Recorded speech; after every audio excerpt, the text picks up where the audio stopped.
ഇതിനിടയിൽ വലിയ മാധ്യമ സമ്മർദ്ദം ഉണ്ടായപ്പോഴാണ് ഈ പറയുന്ന തലപ്പത്തുള്ള ആളുകളെല്ലാം ഈ വിഷയത്തിൽ ഇടപെടുന്നത്. എന്ന് വെച്ചാൽ പോലീസ് ഉദ്യോഗസ്ഥർ അതിൻ്റെ അടിസ്ഥാനത്തിൽ തുടർ നടപടികളിലേക്ക് പോകുന്നത്. ഈ വീഴ്ചയെ അംഗീകരിക്കണം.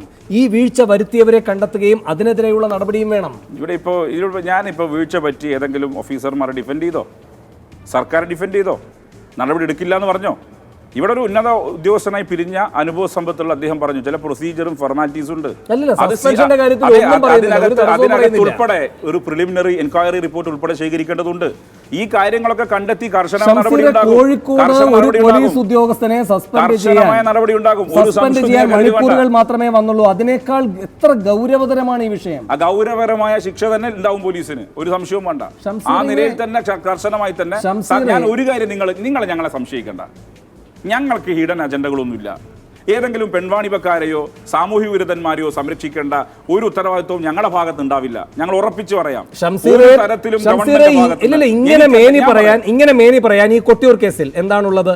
ഒരു പ്രധാനപ്പെട്ട പ്രതിയെ ഇതുവരെയും കസ്റ്റഡിയിൽ വാങ്ങാൻ ഉപേക്ഷ കാണിച്ചു. ഞാൻ പറഞ്ഞല്ലോ അതെന്തുകൊണ്ട് ഉപേക്ഷ സംഭവിച്ചു. കണ്ടെത്തും, അന്വേഷിക്കും. പറഞ്ഞാൽ ആ പ്രോസിക്യൂട്ടർ ആരാന്ന് അന്വേഷിക്കുന്നതല്ല.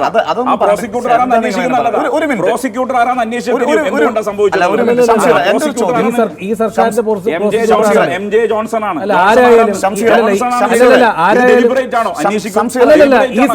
ഈ സർക്കാർ വെച്ച പ്രോസിക്യൂട്ടർ ആണ്. ഞാൻ മനസ്സിലാക്കുന്നത് MJ ജോൺസൺ എന്ന് പറയുന്ന ആള് അവിടെ കണ്ടിന്യൂ ചെയ്യുന്നുണ്ട്. ആരായിക്കോട്ടെ, MJ ജോൺസൺ അയാൾ കണ്ടിന്യൂ ചെയ്യുന്നുണ്ട്. ഇനി ഡെലിബറേറ്റ് വീഴ്ചയാണോ അല്ലെങ്കിൽ അബദ്ധത്തിൽ പറ്റിയാണോ നോക്കും. അല്ലല്ല, ഇതിൽ പ്രഥമ ദൃഷ്ടിയാ നിങ്ങൾക്ക് എന്താ ഒന്നും ബോധ്യപ്പെടാത്തത്? കസ്റ്റഡി അപേക്ഷ ചോദിക്കുമ്പോൾ സത്യവാങ്മൂലം കൊടുക്കണം. ഞാൻ പറയുന്നത് എന്തുകൊണ്ട് അങ്ങനെ സംഭവിച്ചു കണ്ടെത്തി പറയും. അതിൽ നിങ്ങൾ കാണിക്കേണ്ട പിണറായി വിജയൻ ആയതുകൊണ്ടാണ് ഈ പറയുന്ന വികാരി പിടിക്കപ്പെട്ടത്. അല്ലെങ്കിൽ വികാരി കാനഡയിൽ ഉണ്ടാവുമായിരുന്നു. ഞാൻ ചോദിച്ചോട്ടെ, ഇവർ ഇപ്പോഴല്ലേ പറഞ്ഞ ആ കൊട്ടിയൂർ ഇഷ്യൂ ഇവർ അരങ്ങിയോ? 16 വയസ്സുകാരി പെൺകുട്ടി ഗർഭിണിയെ പ്രസവിച്ചപ്പോ ആ സംഘത്തിന്റെ കൂടെ ഇരുന്നില്ല ഇവരുടെ പാർട്ടി? ഒരക്ഷരം മിണ്ടിയോ?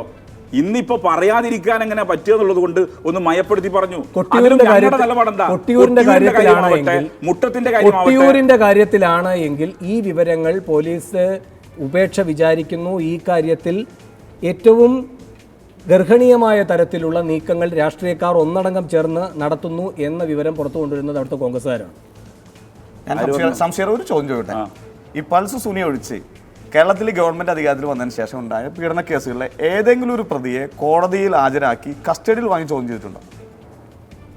പോലീസ് പിടിച്ചാൽ പിന്നെ കസ്റ്റഡിയിലാക്കേണ്ട ഈ കാര്യം അറിയാത്തതുകൊണ്ടാണ്. ഒരു പ്രതിയെ പിടിച്ചാല് ചിലപ്പോ അറസ്റ്റ് രേഖപ്പെടുത്താൻ 2-3 ദിവസം കഴിയും.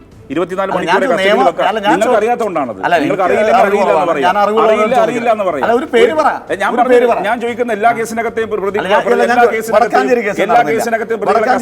ഈ വടക്കാഞ്ചേരിക്കകത്ത് അനിലെ ഡിബേറ്റിന് തയ്യാറുണ്ടോ? ഞാൻ ഉറപ്പിച്ചു പറയുന്നു, സത്യസന്ധമായ കാര്യം ഞാൻ പറയട്ടെ.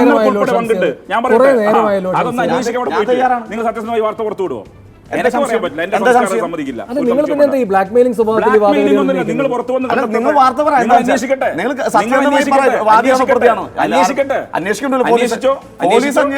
പോലീസല്ല, നിങ്ങൾ മീഡിയ അന്വേഷിച്ചോട്ടെ. ഞാൻ ചോദിക്കുന്ന മറുപടി പറയാം. വടക്കാഞ്ചേരി കേസിലെ പ്രതിയെ ചോദ്യം ചെയ്തോ? കൊട്ടിയൂർ കേസിലെ പ്രതിയെ കോടതിയിൽ നിന്ന് ചോദ്യം ചെയ്യാൻ കഴിഞ്ഞു?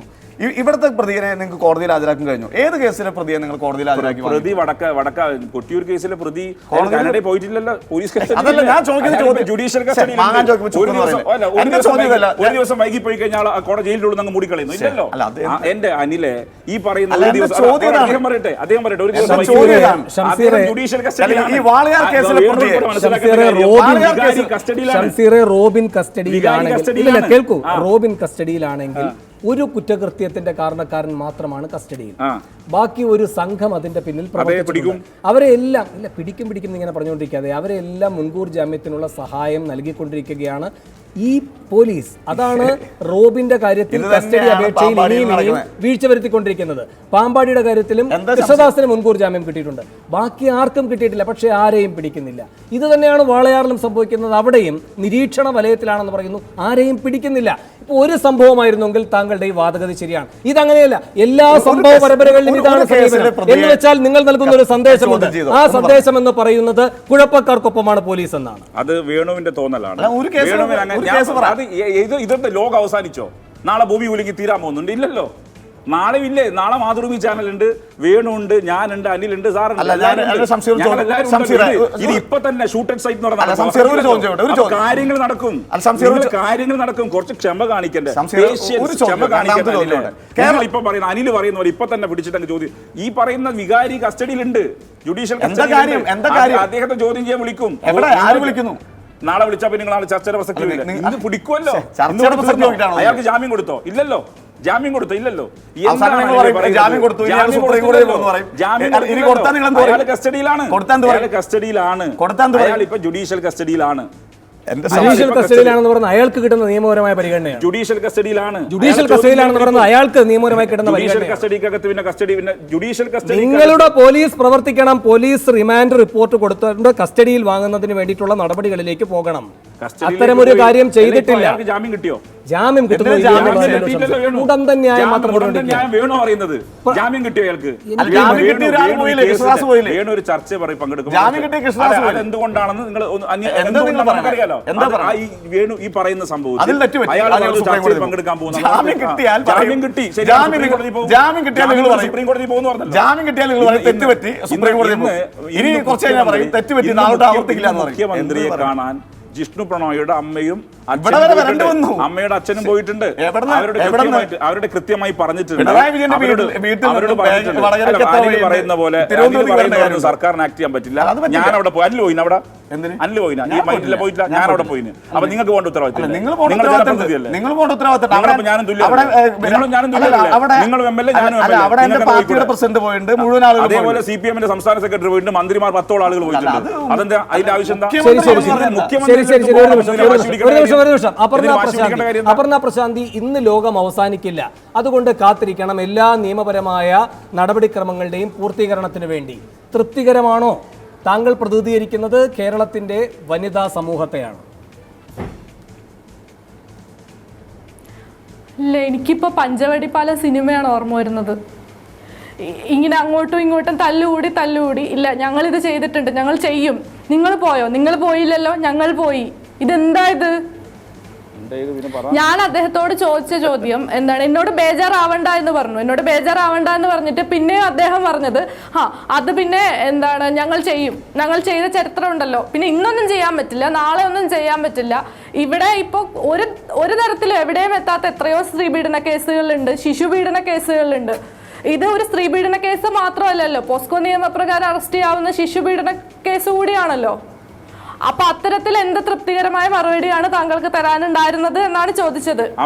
അത് താങ്കൾ CPM-ന്റെ വക്താവായതുകൊണ്ടോ പിണറായി വിജയനെ ടാർഗറ്റ് ചെയ്തതുകൊണ്ടോ, പിണറായി വിജയനെ ടാർഗറ്റ് ചെയ്തിട്ടോ അല്ല, കേരളത്തിലെ മുഖ്യമന്ത്രിയോടാണ് ചോദിക്കുന്നത്. ഉമ്മൻചാണ്ടി ആണെങ്കിലും പിണറായി വിജയനാണെങ്കിലും മൂന്നാമതൊരാളായാലും ഇവിടുത്തെ സ്ത്രീ സമൂഹത്തിന് ആർക്കും പിണറായി വിജയനെ ടാർഗറ്റ് ചെയ്യേണ്ട കാര്യമോ CPM-നെ ടാർഗറ്റ് ചെയ്യേണ്ട കാര്യമില്ല. സംഭവ വികാസങ്ങൾ ഇപ്പൊ താങ്കൾക്ക് തന്നെ അറിയാമായിരിക്കുമല്ലോ, എന്നെക്കാൾ രാഷ്ട്രീയ പ്രബുദ്ധതയുള്ള ഒരു വ്യക്തി എന്ന നിലയിൽ താങ്കൾക്ക് തന്നെ അറിയാമായിരിക്കുമല്ലോ ഈ ദിവസങ്ങളിൽ വന്ന വാർത്തകളും അതിന്റെ പുരോഗതിയും അതിന്റെ അന്വേഷണവും കൃത്യവിലോപത്തിന്റെ കാര്യങ്ങളും ഒന്നും ഞാൻ താങ്കളെ ബോധ്യപ്പെടുത്തേണ്ട കാര്യമില്ലല്ലോ. ഇതിൽ അന്വേഷണത്തിന് ശരി, ഞാൻ ഇടപെടാൻ എനിക്കൊരു ഇടവേളയിലേക്ക് പോകണം. ഇടവേളയ്ക്ക് ശേഷം തിരികെ എത്താം.